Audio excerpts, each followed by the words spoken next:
Yo, I'm Chloe, and let me tell you, I used to think my life was some kind of indie rom-com straight out of a Brooklyn film festival.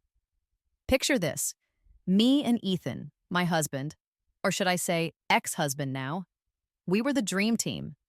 Two artsy weirdos chasing our big break in the indie film scene, sipping overpriced craft beer and arguing over camera angles like it was foreplay. We'd stay up all night in our cramped Williamsburg apartment, scribbling scripts on napkins, dreaming of Sundance, of seeing our names on a festival marquee. Hell, we even had this dive bar we'd hit after every shoot, clinking glasses of cheap-ass red wine, laughing till our sides hurt. That was us. The couple everyone envied, the ones who'd make it together. Can you believe I thought that shit was forever? I gave up so much for that dream. For him. There was this sweet gig in LA, some big shot producer who saw my short film on X and wanted me to direct a pilot. Good money, good exposure. But I turned it down. Why? Because Ethan said we were building something real here, something ours. I believed him. I stayed in Brooklyn, grinding for our little production company, pouring my soul into every frame we shot. I thought we were crafting a legacy, Like our love was the kind that'd outlive us, immortalized in celluloid. God, I was such an idiot. Now, sitting here with a whiskey sour in some dimly lit bar, I just want to scream at my younger self. What the hell was I thinking? Love doesn't survive on vibes and vintage film reels. Ethan played me like a damn fiddle, and I was too busy romanticizing our art to see it. All those late nights, those promises we made under the glow of a neon sign, they're just a knife in my chest now. Every memory stabs deeper, reminding me how I let him make a fool of me. Artistic soulmate, my ass. Back then, though, it felt so real. We'd wake up tangled in each other's arms, the smell of coffee and paint thinner in the air. Our tiny apartment a mess of storyboards and empty IPA cans. Ethan would kiss my forehead and say, "We're gonna change the game, Chloe." And I'd believe him because why wouldn't I? He was my partner, my muse, my everything. We'd spend hours at flea markets, hunting for props, or sneaking into abandoned warehouses to shoot guerrilla style. Once we got chased by a security guard and Ethan grabbed my hand, laughing as we sprinted through the rain-soaked streets. "This is what it's about," he yelled, and I was so caught up in the moment. I didn't care that we were soaked to the bone. I gave him everything, my time, my heart, my future. I turned down LA, turned down stability, all to chase our dream. And for what? To sit here now, picking at the scab of our marriage, wondering how I missed the signs. I can still see us at that dive bar, the one with the jukebox that only played Springsteen. We'd dance slow, his hands on my waist, whispering about the films we'd make, the stories we'd tell. I thought we were writing our own epic. Turns out, I was just a side character in his bullshit script. It's funny how you don't see the cracks until they're canyons. Back then, I thought every fight was just passion. Every late night at the studio was just dedication. But looking back, I can pinpoint the moment it all started to unravel. Ethan started getting this weird vibe like he was chasing something I couldn't see. He'd come home from these networking events, all hyped up, talking about some new vision, some new inspiration. I'd just nod, pour him a beer, and think, he's just being artsy. But deep down, my gut was screaming. Something was off, way off. I should have listened to that feeling, that knot in my stomach that kept me up at night. But I didn't. I kept telling myself it was nothing, that Ethan was just stressed, that we were still the unbeatable duo who'd conquer the indie scene. I mean, come on, we were Chloe and Ethan, the couple who'd survived late-night edits and maxed out credit cards. What could break us? Ha! Famous last words. The truth is, life ain't no indie flick with a tidy arc. It's messy, it's brutal, and it doesn't give a shit about your dreams. Ethan started pulling away, and I was too stubborn, or too scared, to call it what it was. But when the real drama kicked in, oh, it was some next-level, Oscar-worthy bullshit. And that's when I realized, this wasn't just a rough patch. This was a fucking train wreck, and I was about to derail it all. The dumbass still clinging to the idea that Ethan and I were some untouchable indie film power couple. But the vibes were shifting, and not in a cute, let's pivot the script kind of way. It was like someone had swapped our rom-com for a straight-up psychological thriller, and I was the last one to get the memo. My gut was screaming, "Girl, something's rotten." But I kept shoving it down, thinking I could fix it with a smile and a cold brew. Spoiler alert, you can't fix a snake with good intentions. It all started with Ethan's new obsession, these bougie art talks with Zoe.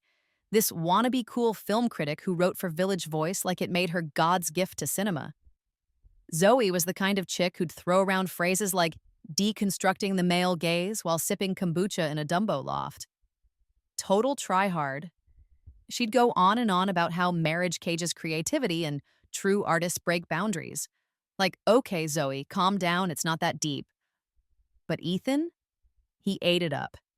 He'd come home from those talks, eyes all shiny, ranting about how tradition kills art. Bro, what? You trying to say our life's a creativity prison? I wanted to shake him and yelled, "Dude, you're quoting a TED Talk reject." But I didn't. I just poured another IPA and acted like it was all good. Big mistake. Here's the tea. Zoe wasn't just some random critic with a superiority complex. Turns out she was salty as hell because my short film, this gritty little piece about gentrification, got more buzz on X than her snooze fest reviews. Yeah, my lil project had people tweeting fire emojis, while her 2,000 word essays got like 3 likes. So, she had it out for me, and cozying up to Ethan was her petty way of sticking it to me. Can you believe that shit?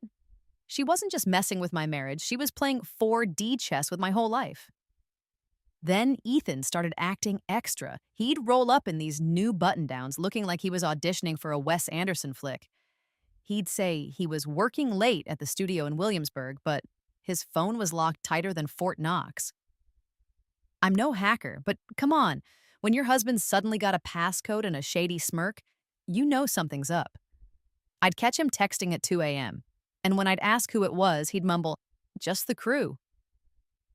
The crew? At 2 a.m.? What are y'all doing? Shooting a vampire flick? Total red flag, and I was still trying to gaslight myself into thinking it was just work. Then there was Sophia. Oh, Sophia. This 23-year-old actress with a face like she stepped out of an Instagram filter and ambition that could choke a horse. Ethan started name-dropping her like she was his new religion. "Sophia's got this raw energy," he'd say. "She's my muse, Chloe. She pulls some deep shit out of me." Muse. Excuse me, sir, I've been your muse for a decade, and now you're out here simping for a TikTok starlet? He'd gush about her vulnerability and how she embodied the script. Meanwhile, I'm over here editing his shaky B-roll, wondering when I became the unpaid intern in my own marriage. I started seeing these sneaky texts pop up on his phone when he left it unlocked. Rookie mistake, Ethan.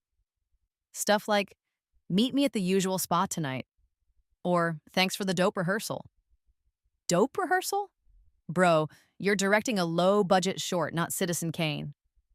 My brain was like, "Chloe, it's probably nothing. He's just artsy-fartsy." But my gut?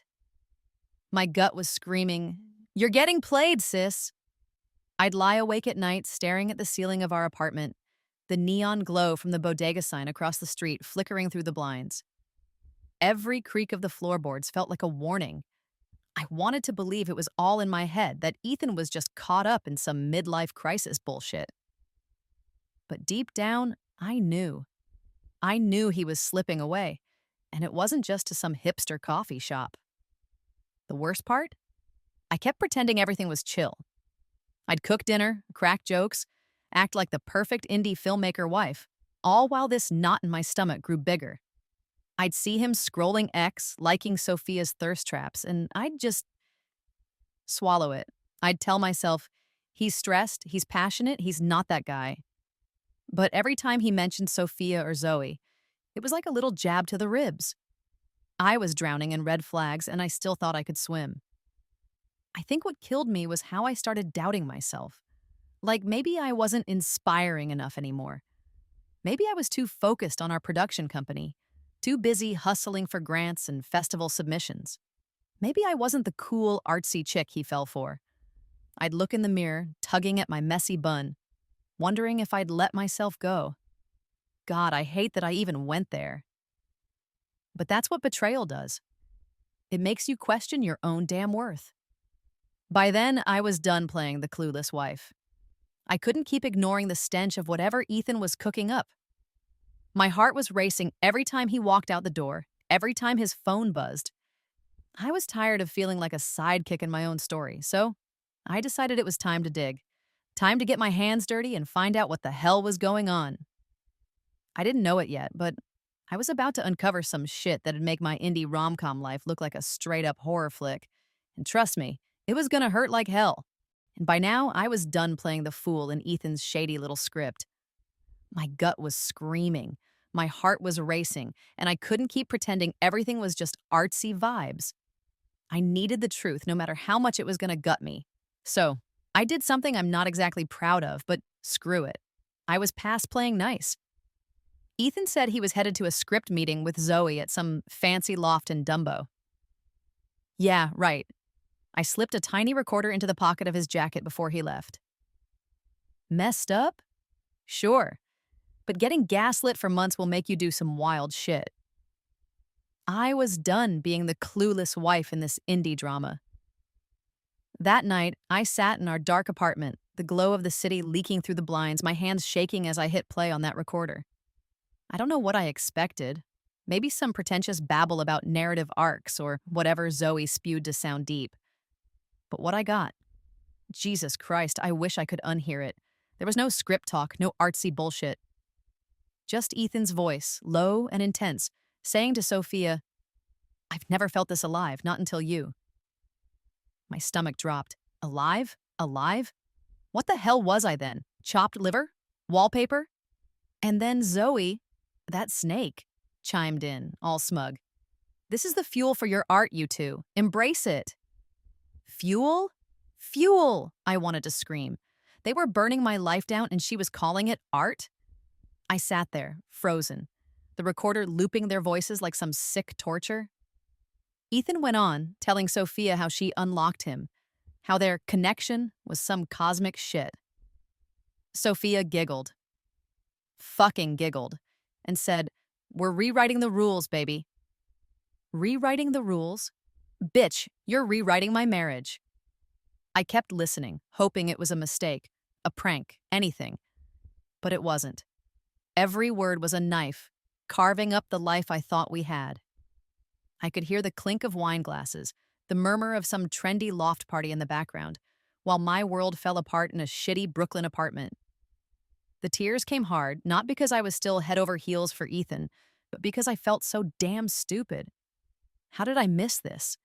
How did I let him play me like some extra in his movie?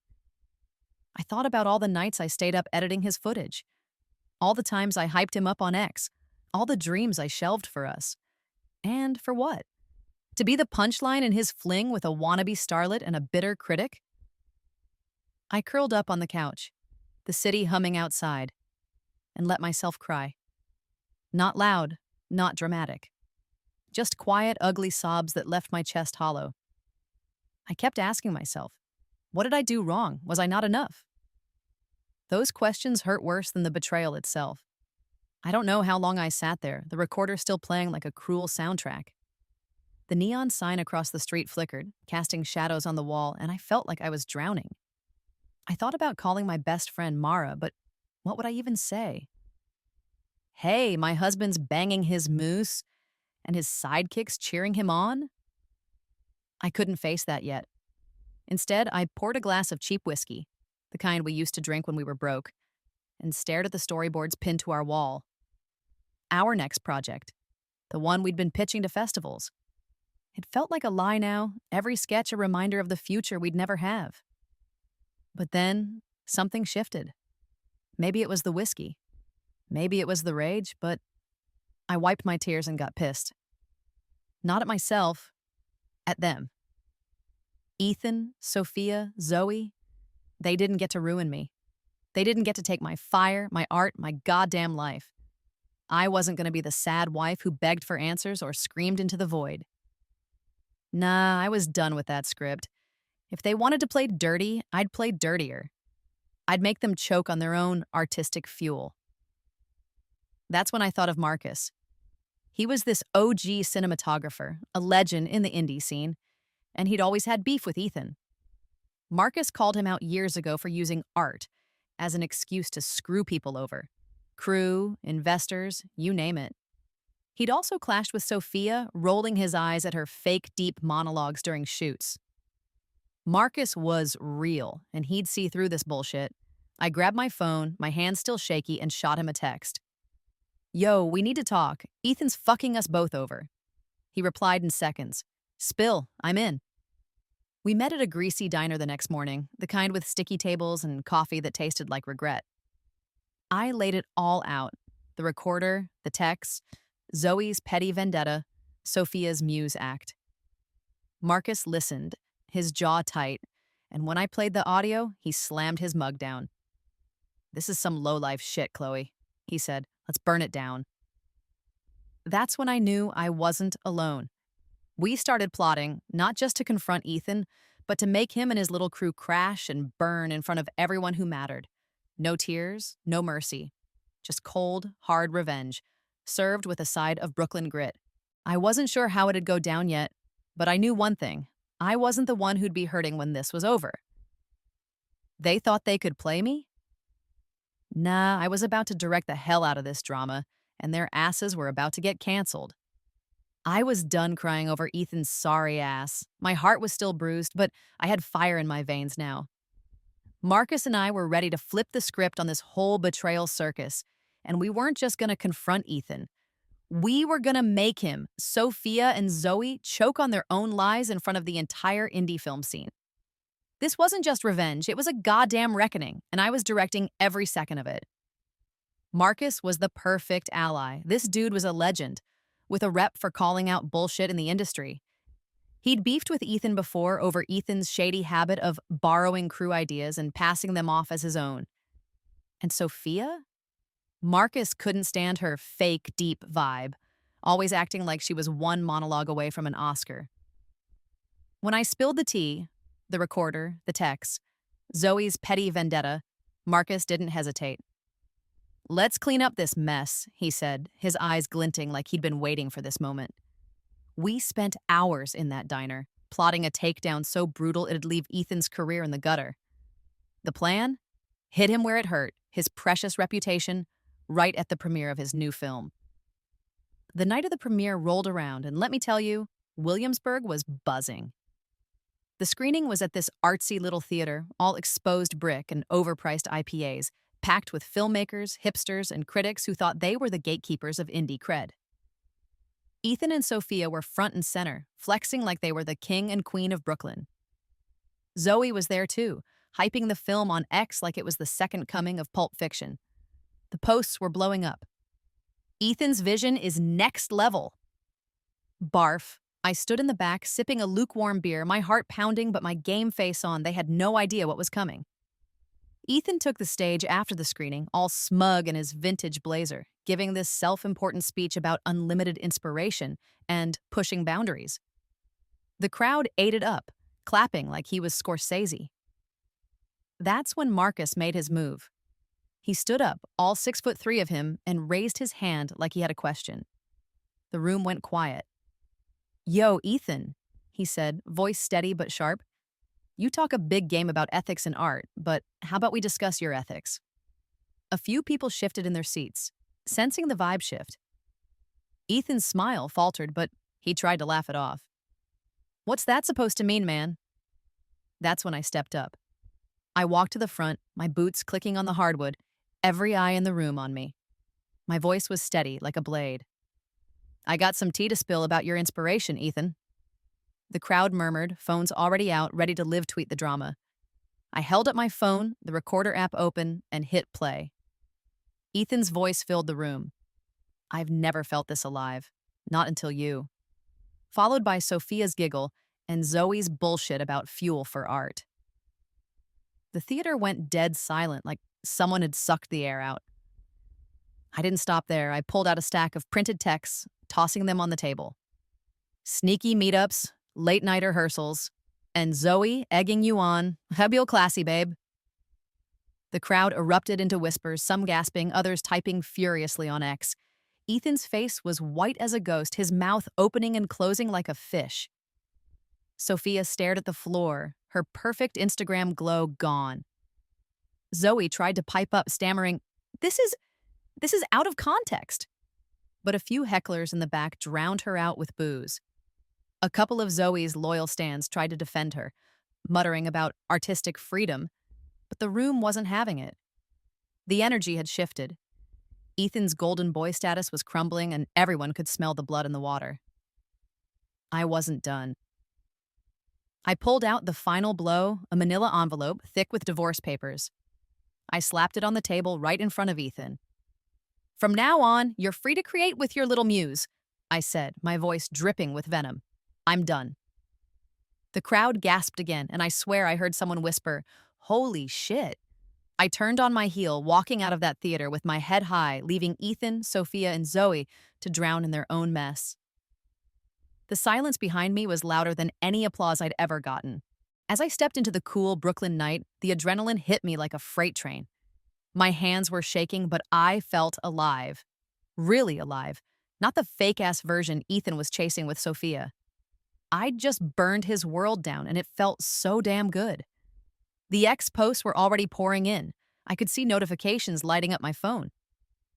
Did Chloe just end Ethan at his own premiere? One read. Another. This tea is scalding. I didn't need to check to know the indie scene was eating it up. Ethan's visionary rep was toast, and I was the one holding the match.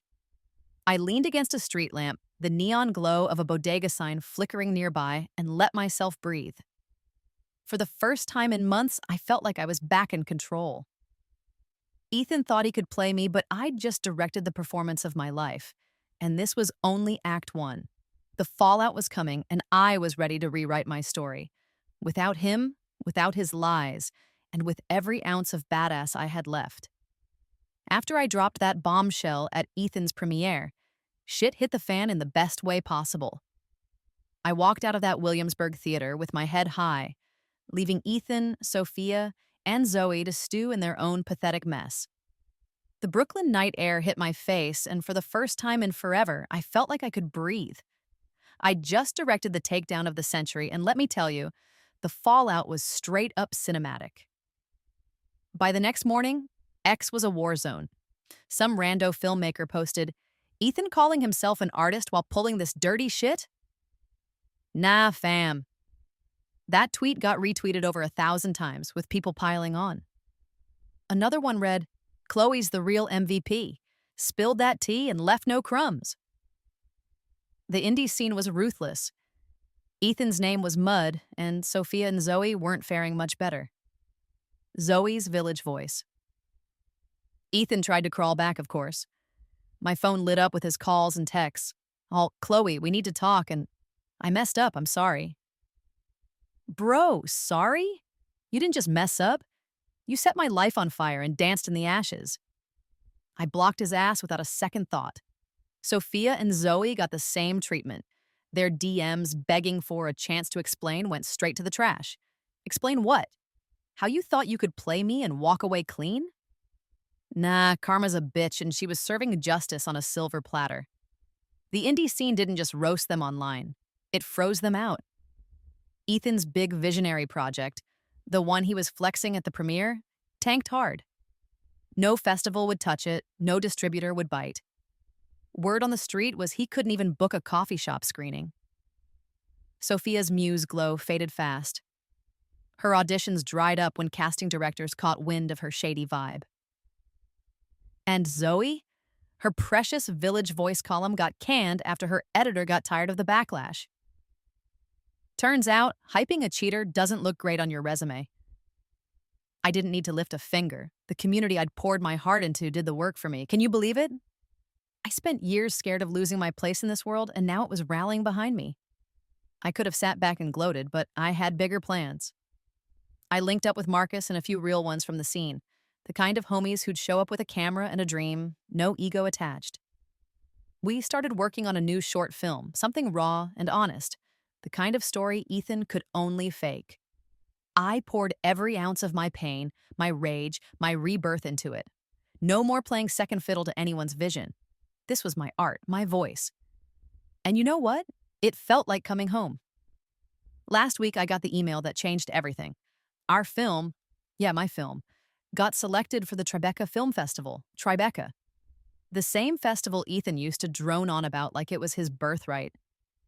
I stood in my apartment staring at the acceptance letter on my laptop and just laughed.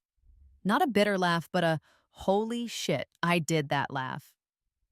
Marcus called me, screaming, "We made it, Chloe!" And we popped a bottle of cheap champagne, toasting to new beginnings.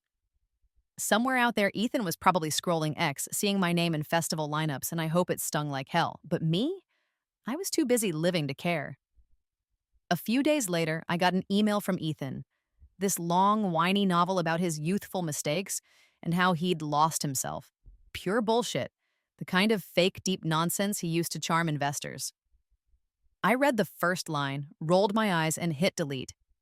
He wasn't worth a second of my time, not anymore. That chapter was closed, and I was writing a new one. A better, bolder one. Now I'm living for me. I wake up in my little Brooklyn apartment, the one I kept in the divorce, and it's mine in every way. The coffee stains on the counter, the storyboards on the walls, the sunlight streaming through the window. I'm making films with people who get it, who see art as truth, not a scam. I'm not Ethan's shadow anymore, and I'm sure as hell not his victim. That pain, the kind that ripped me apart, it rebuilt me into a badass, someone who knows her worth and won't settle for less. I'm not saying it's all sunshine and rainbows. Some nights I still feel the ache, the ghost of what I thought we had. But then I look at my work, at the stories I'm telling, and I know I'm enough. Maybe one day I'll meet someone real, not a snake like Ethan, but someone who sees me, all of me, and doesn't flinch. Until then, I'm good. I'm Chloe, the director of my own damn life, and I'm crafting a finale that's lit as fuck. So, yeah, my life was a hot mess of a drama for a while, but I flipped the script. I took the pain, the betrayal, the rage, and turned it into something beautiful. Ethan thought he could break me, but he forgot who he was dealing with. I'm not just surviving, I'm thriving, and this story, it's got the kind of ending that makes you want to stand up and cheer.